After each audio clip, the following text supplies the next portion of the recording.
সরস্বতী সাহেব আছেন, আয়ব আলী সর্দার সাহেব আছেন। সবাই আমাদের প্রধান অতিথিকে তালি দিয়ে প্রদান করার জন্য বিশেষ বর্ণনা জানাচ্ছি।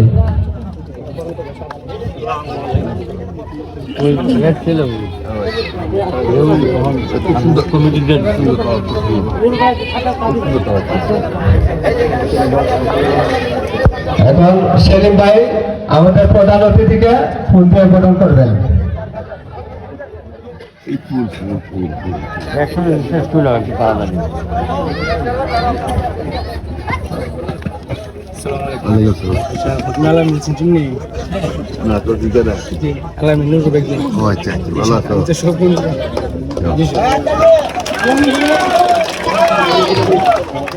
আজকের এই অনুষ্ঠানকে যারা শ্রম দিয়ে মেধা দিয়ে বিভিন্নভাবে সহযোগিতা করেছেন সালতানুল ইসলামী যুব সংঘ সংগঠনের সভাপতি সেক্রেটারি সহ প্রত্যেকটা উপদেষ্টা সহ সবাইকে আমাদের প্রধান অতিথিকে ফুল দিয়ে বরণ করবেন। সবাইকে স্টেজে আসেন।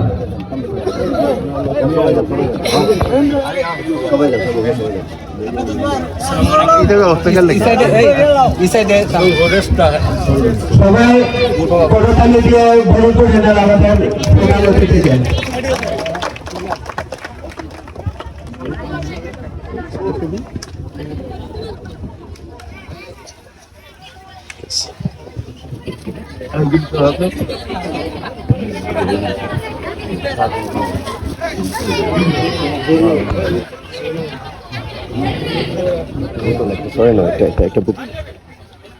বাংলাদেশ জাতীয়তাবাদী দল বিএনপি কর্তৃক মনোনীত হবিগঞ্জ মাধবপুর সোনারগাঁ 4 আসনের আমাদের সংসদ সদস্য মনোনীত প্রার্থী আলহাজ সৈয়দ মোহাম্মদ ফজল সাহেব এখন আজকের এই সভাপতির এখন শুভেচ্ছা বক্তব্য নিয়ে আসবেন এনামুল। ও এর আগে সৈয়দ মোহাম্মদ ফজল সাহেবের এসএম মেধাবৃত্তি শিক্ষার্থী 2022 এনামুলকে তার শুভেচ্ছা বক্তব্য নিয়ে আসার জন্য বিশেষভাবে অনুরোধ জানাচ্ছি। বিসমিল্লাহির রহমানির রহিম নাহমাদুহু ওয়া নুসাল্লি আলা রাসূলিল কারীম আম্মা বা'দ ফাআউযু বিল্লাহি মিনাশ শাইতানির রাজীম আসসালাতু ওয়াসসালামু আলাইকা ইয়া সাইয়্যিদুল আমবিয়া ওয়াল মুরসালিন ওয়া আলা আলিহি ওয়া সাহবিহি আজমাইন। সাদাকাল্লাহুল আযীম। আসন্ন ত্রয়োদশ জাতীয় সংসদ নির্বাচনে আজকের এই জনসভার সম্মানিত সভাপতি উপস্থিত আছেন আমাদের এই 9 নং নওপাড়া ইউনিয়ন পরিষদের জনৈক চেয়ারম্যান জনাব সৈয়দ আতল মুস্তাফা সোহেল সাহেব উপস্থিত আছেন। আজকের যাকে নিয়ে আয়োজন হবিগঞ্জ জেলার সাবেক বিএনপি সভাপতি এবং মাধবপুর সোনারঘাটের উন্নয়নের উপকার মাটির মানুষের নেতা, আমার নেতা, আপনার নেতা, গৃহ মানুষের নেতা, জনমানুষের নেতা জনাব এসএম ফয়সাল সাহেব মহোদয় এবং আমার সামনে উপস্থিত আছেন অর্থ এলাকার বিশিষ্ট ব্যক্তিবর্গ এবং আমার শ্রদ্ধাভাজন ব্যক্তি সবাইকে আমার অন্তরস্থল থেকে সালাম ও মোবারকবাদ জানাচ্ছি। আসলে আমি 2022 সালে এসএম ফয়সাল মেধাবৃত্তি কৃতি শিক্ষার্থী সৈয়দ ডিগ্রিগঞ্জ থেকে। আসলে ওনাদেরকে নিয়ে কি বলবো, ওনারা তো মানুষের গরিব দুঃখী মেহনতি মানুষের অত্যন্ত কাছের মানুষ। আর আমরা আমাদের ভোটটা আমারটা এরকম ব্যক্তির কাছে দিতে চাই যারা স্বল্প সময়, যাদের চিন্তা চেতনা শুধু মানুষের উন্নয়নমূলক কাজ, মানুষের জ্ঞান নিয়ে কাজ, শিক্ষার্থীদের মেধাবৃত্তি নিয়ে, মানে তাদের বিভিন্ন দিক থেকে মানুষকে তাদের মূল্যায়ন। আসলে আমরা যখন একটা ভোট দিয়ে আমরা যখন একটা প্রতিনিধি নির্বাচিত করব তখন তারা তাদের নির্বাচনে আয় ব্যয় করবে এবং তারা তাদের যে সাধ্য সামর্থ্য আছে তারা ওইটা মনোনয়ন ঘোষণা করে তারপরে তারা উন্নয়নের মুকুট পরাবে আমাদের আসনে। আর ওনারা এমনই মানুষ, বিগত দিনে আমরা দেখেছি যে আমাদের মসজিদ, মাদ্রাসা, স্কুল, কলেজ, রাস্তাঘাট, তারপরে এই শীতবস্ত্র বিতরণ, মেধাবী ছাত্রদের শিক্ষাবৃত্তি বিতরণ এবং শীতকালীন বস্ত্র, অনেক কিছু, এক কথায় সায়াম গ্রুপের পক্ষ থেকে বিনামূল্যে চক্ষু চিকিৎসা শিবির, আরো অনেক কিছু এক কথায় বলা বলল। কাজেই যে মানুষটা ওই সংসদ সদস্য যাওয়ার আগে আমাদের নিয়ে এত চিন্তা চেতনা, আমাদের নিয়ে এত উন্নয়ন, আর আপনারা অবশ্যই অবগত আছেন যে সাইহাম নিট কম্পোজিট সাইহামকে আমাদের মতো 25,000 মানুষ কর্ম করে খাইতেছে। আসলে অনেকে বলে আমরা তো কর্ম করে খাই, আরে ভাই কর্মটার ব্যবস্থা করে দিয়েছেন কে? আজকে যদি ওনারা আমাদের এখানে না করতো তাহলে আমরা অবশ্যই দিন মজুর হতাম, না হয় অন্য থেকে ঢাকা দিয়ে চট্টগ্রাম দিয়ে বরিশাল দিয়ে আমরা কর্মরত করে আমাদের ক্ষুধার্ত নিবারণ করতে হতো। কাজে আমরা তাদের আমাদের অন্তরস্থল থেকে আমরা যেহেতু উনি আমাদের এলাকার মানুষ, উনি আমাদের এলাকার সন্তান, আর আমাদেরকে অত্যন্ত মায়া মহব্বত করেন। আমরা তো সবসময় ভাবি কি যে আমাদের ভোটটা উনি আমাদেরকে এত কষ্ট করে আসছেন, আমরা তো আমাদের ভোটটা ওনাকে এমনিতেই দিতাম, ঠিক না? কাজে আমরা যাতে আমাদের এই মূল্যবান ভোট আমরা যাতে আমাদের এই আমানত ওই লোকের কাছেই আমরা মানে গ্রহিত করি যিনি আমাদের খেলাপ করবেন না, যিনি সদস্য না গিয়ে আমাদের উন্নয়ন করেন।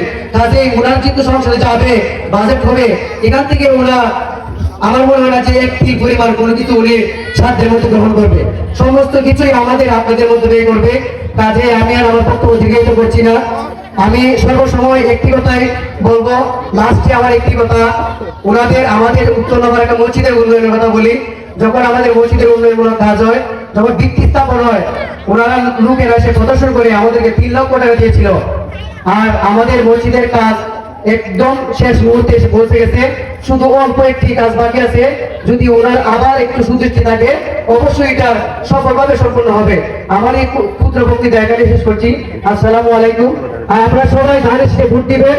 12 তারিখ সারাদিন আমরা যারা আছি, আমরা তো আছি পরিবার বর্গ নিয়ে, পরিবারে যা যা আছে আত্মীয় স্বজন, এই মাধবপুর সোনারগাঁয়ের ভিতরে যা যেখানে আত্মীয় আছে, কিভাবে ভোটটা আয়ত্ত করতে হবে, উনি আমাদের লোক, আমাদের ঘরের লোক, আমরা এইভাবে যাতে ওনাকে ভোটটা দিই। মাধবপুর সোনারগাঁয়ে আমরা যারা আত্মীয় স্বজন আছে সকলকে অবগত করে আমরা যাতে জয়ের মালা এসএম বৈশাখ সাথে বইতে পারি এবং তথা মাধবপুর সোনারগাঁবাসী যাতে উন্নয়নের মালা বইতে পারি, এই বলে আমার সংক্ষিপ্ত বক্তৃতা এখানে শেষ করছি। আসসালামু আলাইকুম ওয়া রাহমাতুল্লাহি ওয়া বারাকাতুহু।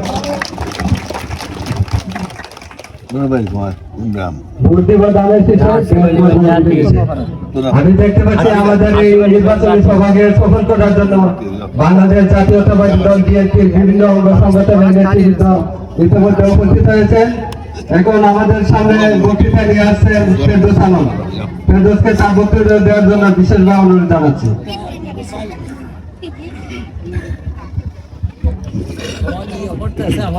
বিসমিল্লাহির রহমানির রহিম। বাংলাদেশ জাতীয়তাবাদী দল বিএনপি এর মনোনীত প্রার্থী মাধবপুর সোনা 12 তারিখের নির্বাচন। 12 তারিখের নির্বাচনে আমরা যেন ধানের শীষে ভোট দিয়ে সৈয়দ মোহাম্মদ ফয়সাল সাহেবকে জয়যুক্ত করে ফুলের মালা গলায় দিয়ে আমরা মিছিল জয় উদযাপন করতে পারি, এই বলে আমার বক্তব্য শেষ করছি। আসসালামু আলাইকুম। ধন্যবাদ ফেরদৌস মিয়াকে। এর পর্যায়ে বক্তৃতা নিয়ে আসছেন আজকের এই অনুষ্ঠানকে যিনি অত্যন্ত শ্রম দিয়ে, পরিশ্রম দিয়ে, মেধা দিয়ে, টাকা দিয়ে বিভিন্নভাবে সহযোগিতা করছেন মোহাম্মদ ফারুক মিয়া। ফারুক মিয়াকে তার বক্তব্য দেওয়ার জন্য বিশেষভাবে অনুরোধ জানাচ্ছি।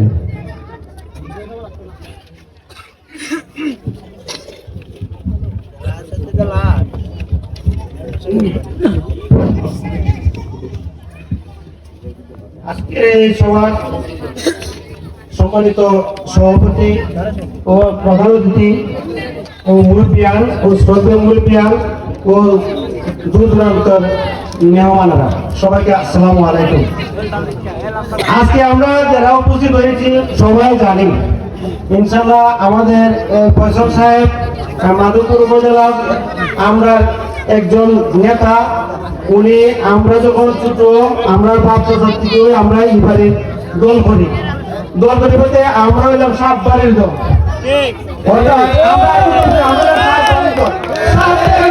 আমরা এখন আছি।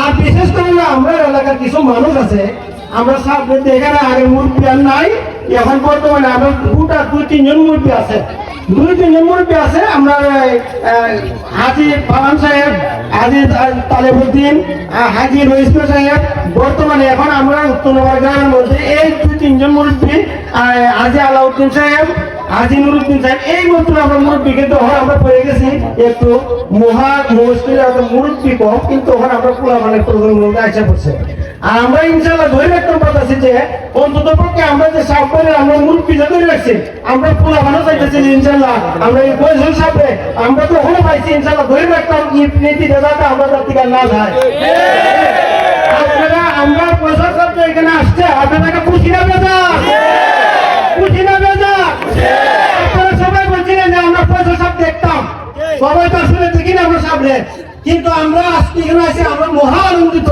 আমরা কি বক্তব্য দিবি সবচেয়ে বড় বক্তব্য হলো আমরা নিয়ে তাহলে যাতে আমরা এই জায়গা ঠিক রাখতাম পারি যাতে পরবর্তীতে পর্যন্ত আমরা কারা রাখতাম পারি আর আমরা পয়সার সাথে নেতা রাখতাম পারি আমরা মানুষ মাথার তাজ বানায় রাখতাম পারি এই হইলে আমরা সবচেয়ে সর্বোচ্চ চেষ্টা ঠিক নাকি আজকে আমরা সবাই ভোট দিতাম উনারে যদি ভোট না দেয় মুখে যদি খালি হয়ে বলে খুব পালা বলা হইতো না উনারে ওই জায়গা দিতে গেলে আমরা সবাই মা বোন যারা আছে সবাই মিলিয়া উনারে ভোট দিতে হবে উনারে আল্লাহ ইজ্জত সম্মান দিচ্ছে আর আমরা উনার ইজ্জতে আমরা সম্মান বাহিরের মানুষ নেতাকে খান হতো না কারণ ওনার উপরে নেতা আমরা চিনি না আর চিনতে রাজি হো না আমরা কিন্তু যখন ছোট থেকে পড়েছি আমরা বাচ্চা জাতি বলছি যে পয়সা সাহেব প্রথম ছিল কাইসার সাহেব তারপরে পরবর্তীতে আছে পয়সা সাহেব পয়সা সাহেব যখন আসছে আমরা এখন পর্যন্ত ইনশাল্লাহ পয়সা সাহেব নিয়ে হয়ে আসি আর 12 তারিখ ইনশাল্লাহ নির্বাচন তারিখ ইলেকশন আসছে আমরা মা বোনকে যেভাবে পারি নিয়ে সেটা ভোটটা দেওয়াই তার আর আমরা নিয়ে তো যাতে আমরা নিয়ে তারা আরো তো উপরে নিতাম পারি এই হলো আমরা সর্বচেষ্টা থাকতে হবে কথাটা ঠিক নিয়ে সবাই মিললে যত মা বোন আছে সবাই নিবেন আরো বুঝাবেন পাত্রী আরো আছে আর 40 কুড়ি আমরা এতে প্রয়োজন আমরা একজনের দরকার আমরা পয়সা সাহেবের দরকার পয়সা সাহেবের দরকার আজকে আমরা শুধু আমাদের চলি যদি পয়সা সাহেব এইসব প্রতিষ্ঠান না করতো আজকে কিন্তু আমরা পরিবেশ থাকতো না আজকে এই জায়গায় আমরা বসতে পারতাম না আজকে একমাত্র পয়সা সাহেবের অনুদানে আজকে আমরা ওই এলাকা উন্নত সবাই আমরা শান্তি মতো চলতেছি শান্তি মতো কাটতেছি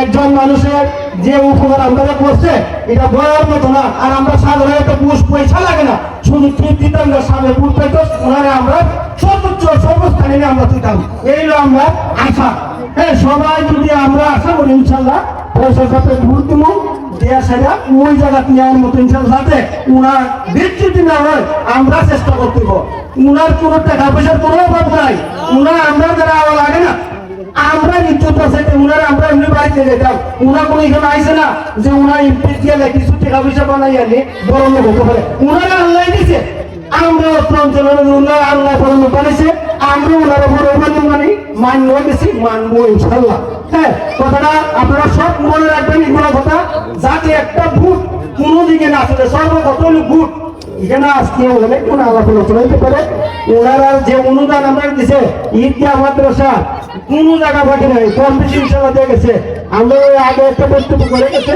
আমরা একটা ঈদগাহ আছে একটা মসজিদ আছে আগেও ওনারা অনুদান আছে এটা আমরা বলে শেষ করবো আর কারণ হাতে আমরা কোনো এরকম কোনো লোক আমরা ইউনিয়ন নাই ইউনিয়নে সারা মানুষ প্রধানের ঘটে না এরকম নেতা আমরা যে আল্লাহ মিলেছে আজকে যে উনি এখানে আইছে একজন মানুষ এখানে আছে উনি সাহেব আমরা মানুষ এত আনন্দিত আসলে এখানে মুখে ভাষা প্রকাশ করার মতো না আমরা যে পাইছি আল্লাহ যে আমাদের মিলেছে আজকে তোমরা ডেট দিছে উপরে এখানে আসছে আমরা সৌভাগ্য মান কোথায় ঠিক নেই আজকে উনি আসছে ইনশাল্লাহ আমরা দেখছি আমরা অনেক মন বসছে সর্বমূল্য কত হলো ওনারা আমরা ভুল দিতাম বেশি করতে পারে আমি বেশি লম্বা করি শুধু গুণের প্রয়োজন আমরা বিভিন্ন নিষ্কাটির লম্বা হইতে আসলে সর্বমূলের মূল ইনশাল্লাহ ওনার ভোট কত যাক একটা ভোট কেউ না নিতে পারে এই না আমার কথা 12 তারিখ নির্বাচন সবাই যাতে একটা ভোট আর কেউ না নিতে পারে আপনারা ভালো মতো হয়েছিল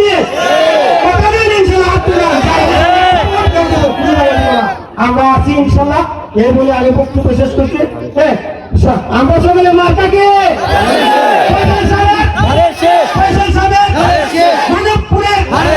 মানবপুরে সবাই বলে আমার ভাই ফয়সাল সাহেবের মার্কা সবার দ্বারা আছে ইনশাল্লাহ আপনারা ধানের শীত ভোট দিবেন এই বলে বক্তব্য আমি শেষ করছি আল্লাহ হাফেজ আসসালামু আলাইকুম অনেক সুন্দর বক্তৃতা জানো তুমি মানে দিনে গেলে ঠিক আছে আমি ছোট ভাই আমরা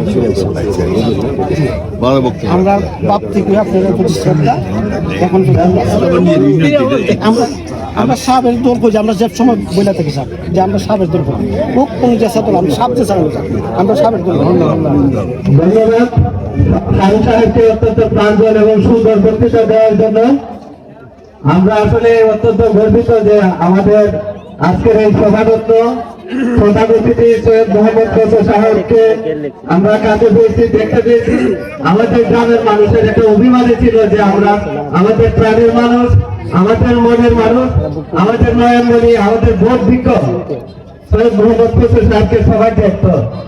এটাই আমাদের সবাই চাওয়া ছিল।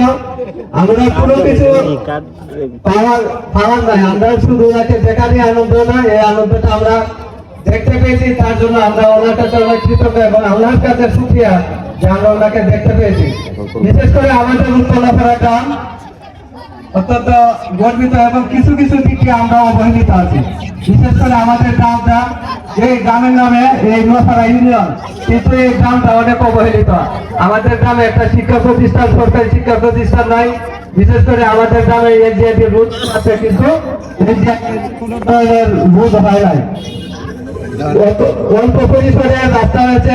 আমি চাই যে আমাদের এই প্রধান অতিথি যদি সংসদে যায় তাহলে আমাদের রাস্তাঘাট থেকে শুরু করে সব কিছু আমাদেরকে দিবেন, সেই আশায় ব্যক্ত করি। এরপরে আপনাদের সামনে বক্তৃতা নিয়ে আসবেন হযরত শাহজালাল ইসলামী যুব সংঘের সভাপতি কাজী রুহুল আমিন।